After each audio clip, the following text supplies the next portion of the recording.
তো আমি আজকে দেখাবো যে আমরা কিভাবে out out data allowed list আমরা সলভ করতে পারি।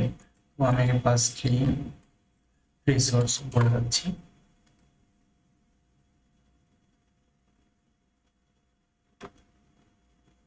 তো আমার রিসোর্স বোর্ডে আসার পর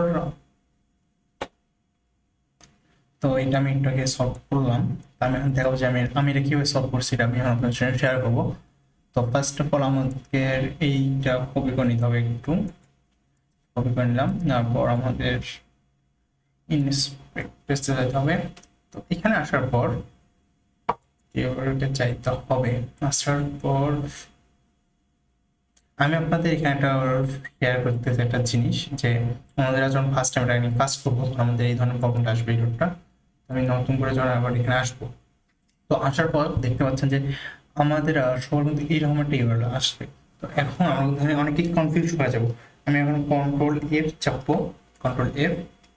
তো এখানে পেস্ট করার পর আমি এটা কপিটা যেটা কপি করেছিলাম ওটা পেস্ট করলাম, ওটা সার্চ করবো। তো দেখেন আমরা কিন্তু এখানে একটা ইউআরএল পেয়ে যাচ্ছি, বাট এটা আমরা কপিও করতে পারবো না, এটা আমরা ইউজও করতে পারবো না। তখন আমরা কি করব? তো আপনারা ভালো করে সেটা লক্ষ্য করেন, এখানে দেন সেন্ড ব্র্যাকেট একটা অপশন আসছে। তো আমি এই সেন্ড ব্র্যাকেটে ক্লিক করলাম। তো ক্লিক করার পর এখন দেখেন আমাদের রিসোর্সটা এরকম আসতেছে। তো এখন কিন্তু আমরা এটা সহজে কপিও করতে পারবো, পেস্ট করে কাজ করতে পারবো। তো আমি এখন আবার কন্ট্রোল এফ চাপতেছি।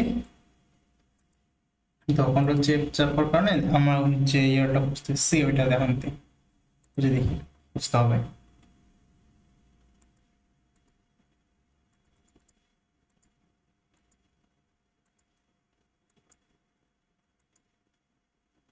তো আমি পেয়ে গেলাম। তো আমরা মূলত খুঁজতেছিলাম হচ্ছে ব্লক চেনের যে ইউআরএলটা, এটা আমি কপি করে নিচ্ছি। তো এটা কিন্তু আমরা কখনো নর্মালি এইভাবে কপি না করে আমরা কন্ট্রোল সি প্রেস করে আমরা কিবোর্ডের মাধ্যমে কপি করলে এটা বেস্ট হবে, কাজটা আমরা ভালোভাবে করতে হবে। এটা আমি বলে রাখলাম। তো আমি কন্ট্রোল সি দিয়ে আমি কপি করে নিচ্ছি। তো এখানে আসার পর আমাদের মানে হ্যাশ পর্যন্ত আমাদের এটা কেটে দিতে হবে।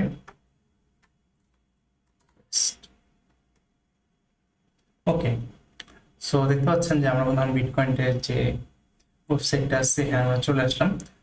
তো এটাই ছিল আর কি আমাদের একটা সলিউশন, যে আমরা কিভাবে এখানে অ্যাক্সেস করতে পারি আর কি। আমরা দেখতে পাচ্ছেন আমরা এখানে অ্যাক্সেস করতে পেরে এসেছি। তো thank you very much for watching this video. Please subscribe my channel and please support me.